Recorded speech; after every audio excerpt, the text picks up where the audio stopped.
Assalamualaikum warahmatullahi wabarakatuh. Anak-anak, kita berjumpa kembali dalam materi Pendidikan Agama Islam dan Budi Pekerti. Bersama saya Ibu Siti Zulaikha, kita akan belajar tentang menuai keberkahan dengan rasa hormat dan taat kepada orang tua dan guru. Sebelum pembelajaran kita lanjutkan, mari kita berdoa bersama-sama. Bismillahirrahmanirrahim. Raditu billahi rabba wa bil islami dina wa bi muhammadin nabiyya wa rasula. Rabbi syrah li sadri wa yassir li amri wahlul 'uqdatam min lisani yafqahu qawli. Rabbi zidni ilma warzuqni fahma. Amin. Anak-anak, tujuan pembelajaran kita hari ini adalah yang pertama, diharapkan siswa dapat menunjukkan dalil hormat dan taat kepada orang tua dengan benar. Yang kedua, siswa dapat menjelaskan cara hormat dan taat kepada orang tua dengan benar. Yang ketiga, siswa dapat menunjukkan contoh perilaku hormat dan taat kepada orang tua dalam kehidupan sehari-hari dengan benar. Anak-anak, tahukah kalian siapa yang dimaksud dengan orang tua itu? Ada dua makna untuk memberikan pengertian tentang siapa yang dimaksud dengan orang tua. Secara sempit, yang dimaksud orang tua adalah ayah dan ibu kandung dari seorang anak. Sedangkan makna secara luas, orang tua adalah orang yang mempunyai peran sebagaimana orang tua, baik di antara keduanya terdapat hubungan darah ataupun tidak. Jadi misalnya, seorang anak diadopsi oleh sebuah keluarga, kemudian orang tua angkat tersebut senantiasa mendidik anak angkat tersebut dengan pendidikan yang baik dan benar, sehingga anak itu menjadi seorang anak yang soleh. Maka anak soleh tersebut juga menjadi ladang pahala yang tiada putus-putusnya bagi orang tua angkat itu, sekalipun beliau telah meninggal. Anak-anak, orang tua itu mempunyai peran sebagai berikut. Yang pertama, membesarkan dengan adil dan kasih sayang. Yang kedua, peran orang tua adalah menanamkan keimanan. Dijelaskan dalam sebuah hadis Rasulullah, kullu mauludin yuladu alal fitrah, fa abawahu yuhawwidanihi aw yunassiranihi aw yumajjisanihi.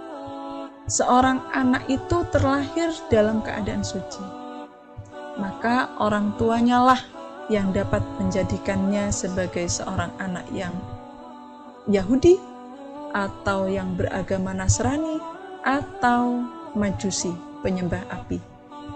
Maka sebagai seorang Muslim sudah menjadi kewajiban untuk menanamkan keimanan kepada anak-anaknya. Yang ketiga adalah mengajarkan Al-Quran, karena Al-Quran itu adalah sumber pokok segala ilmu untuk kebahagiaan dunia dan akhirat, baik itu tentang keimanan, syariah, hukum Islam, dan lain sebagainya. Yang keempat, peran orang tua adalah memberikan pendidikan baik moral ataupun intelektual. Yang kelima, memberi nafkah yang baik dan halal.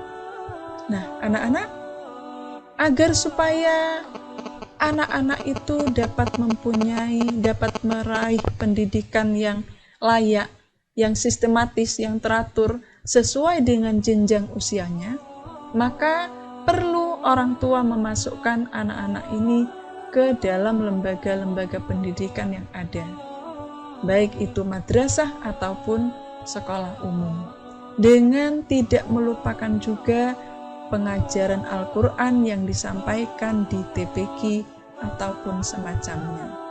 Nah, dalam lembaga-lembaga pendidikan tersebut, anak-anak pasti akan bertemu dengan guru. Nah, guru ini mempunyai 3 peran. Yang pertama, mengajar, yaitu menyampaikan dan menanamkan pengetahuan sesuai bidang keilmuannya. Yang kedua, mendidik, yaitu memelihara dan memberi latihan mengenai akhlak dan kecerdasan pikiran. Yang ketiga, memberi contoh atau suri tauladan dalam keseharian. Dasar perintah hormat dan taat kepada orang tua. Dasar yang pertama adalah yang tercantum dalam Al-Quran surat Luqman ayat 14. A'udzubillahi minasyaitonirrajim.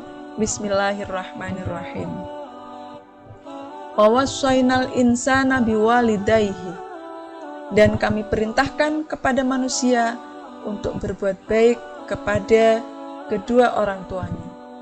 Hamalathu ummuhu wahdan ala wahnin. Ibunya telah mengandungnya dalam keadaan lemah yang bertambah-tambah. Wa fisaluhu fi amaini, dan menyapihnya dalam 2 tahun. Anishkurli wali walidaika. Bersyukurlah kepadaku dan berterima kasihlah kepada kedua orang tuamu. Ilayal maswir, hanya kepadakulah kembalimu. Dasar yang kedua tentang hormat dan taat kepada orang tua, sebagaimana tersebut dalam Al-Quran surat Al-Isra ayat 23. A'udzubillahi minasyaitonirrajim. Bismillahirrahmanirrahim. Wa qadha rabbuka alla ta'budu illa iyyah. Dan Tuhanmu telah memerintahkan supaya kamu jangan menyembah kecuali hanya kepadanya. Wabil walidaini ihsana, dan berbuat baiklah kepada kedua orang tuamu dengan sebaik-baiknya. Imma yablughanna 'indakal kibara ahaduhuma aw kilahuma. Apabila salah satu atau keduanya telah sampai pada usia lanjut berada dalam pemeliharaanmu, maka fala taqul lahuma uffin. Janganlah mengatakan kepada keduanya, wala tanharhuma, dan jangan membentak kepada keduanya, wa qul lahuma qaulan karima, dan ucapkanlah kepada keduanya dengan perkataan-perkataan yang mulia. Dari ayat tersebut, anak-anak, maka jelas kita mendapatkan petunjuk tentang cara berbakti kepada kedua orang tua. Yang pertama adalah patuh kepada perintahnya selama tidak bertentangan dengan perintah Allah. Dijelaskan dalam sebuah hadis Rasulullah, la ta'ata li makhluqin fi ma'siyatil khaliq.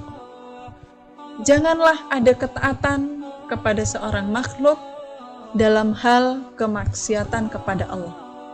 Jadi tidak boleh taat kepada perintah yang mengajak bermaksiat kepada Allah, sekalipun perintah itu disampaikan oleh orang tua atau oleh pemimpin atau siapapun juga.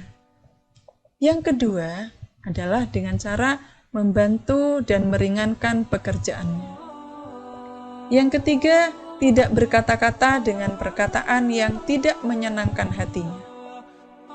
Yang keempat, merawatnya apabila orang tua telah sampai pada usia lanjut. Yang kelima, senantiasa mendoakannya baik ketika mereka masih hidup atau setelah mereka telah wafat. Sebagaimana doa-doa yang telah diajarkan dan saya yakin kalian semua sudah hafal, antara lain Rabbil firli wali walidayya warhamhuma kama rabbayani shaghira. Ya Allah, ampunilah dosaku dan dosa kedua orang tuaku, dan sayangilah mereka sebagaimana mereka menyayangiku pada waktu masih kecil. Doa yang semacam itu anak-anak akan mengalir kepada orang tua kita, baik orang tua kandung ataupun orang-orang lain yang mempunyai peran sebagaimana orang tua.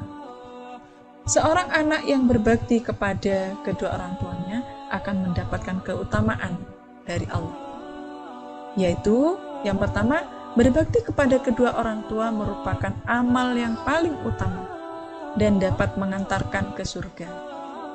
Yang kedua, apabila orang tua kita ridho atas apa yang kita perbuat, maka Allah pun juga ridho. Demikian juga sebaliknya, apabila orang tua marah kepada kita, maka Allah pun juga marah.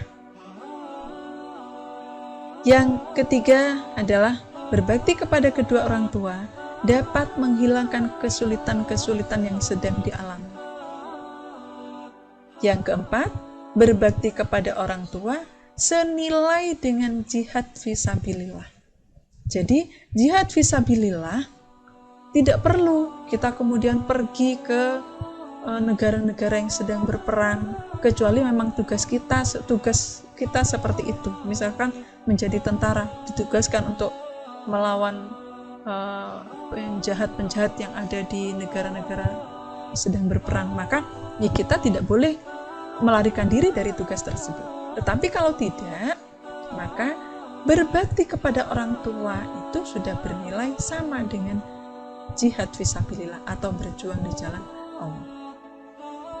Setelah mempelajari materi ini, maka jelaslah sikap mulia yang harus kita tanamkan adalah kita harus terbiasa berbuat baik kepada kedua orang tua dan guru. Yang kedua, terbiasa taat dan patuh kepada orang tua dan guru. Yang ketiga, terbiasa meneladani sifat baik orang tua dan guru. Anak-anak, setiap manusia itu mempunyai potensi yang sama. Dapat berbuat kejelekan atau dapat berbuat kebaikan. Tingkat kedekatan seseorang kepada Allah akan dapat mengontrol seorang tersebut untuk dapat menekan keinginan-keinginan untuk berbuat jelek. Maka kalian sebagai anak ataupun sebagai siswa harus dapat membedakan mana perilaku-perilaku orang tua dan guru yang boleh diteladani, yang boleh kita tiru, dan mana perbuatan-perbuatan jelek orang tua dan guru yang tidak boleh ditiru. Anak-anak, ketahuilah, hidup ini sangat singkat. Kematian akan dapat datang sewaktu-waktu. Maka senantiasalah berbuat baik selama hidup dan selagi masih ada kesempatan. Demikian pembelajaran kita hari ini. Mari kita akhiri dengan membaca hamdalah bersama-sama. Alhamdulillahirabbil alamin. Semoga menjadi ilmu yang bermanfaat. Kita akhiri. Assalamualaikum warahmatullahi wabarakatuh.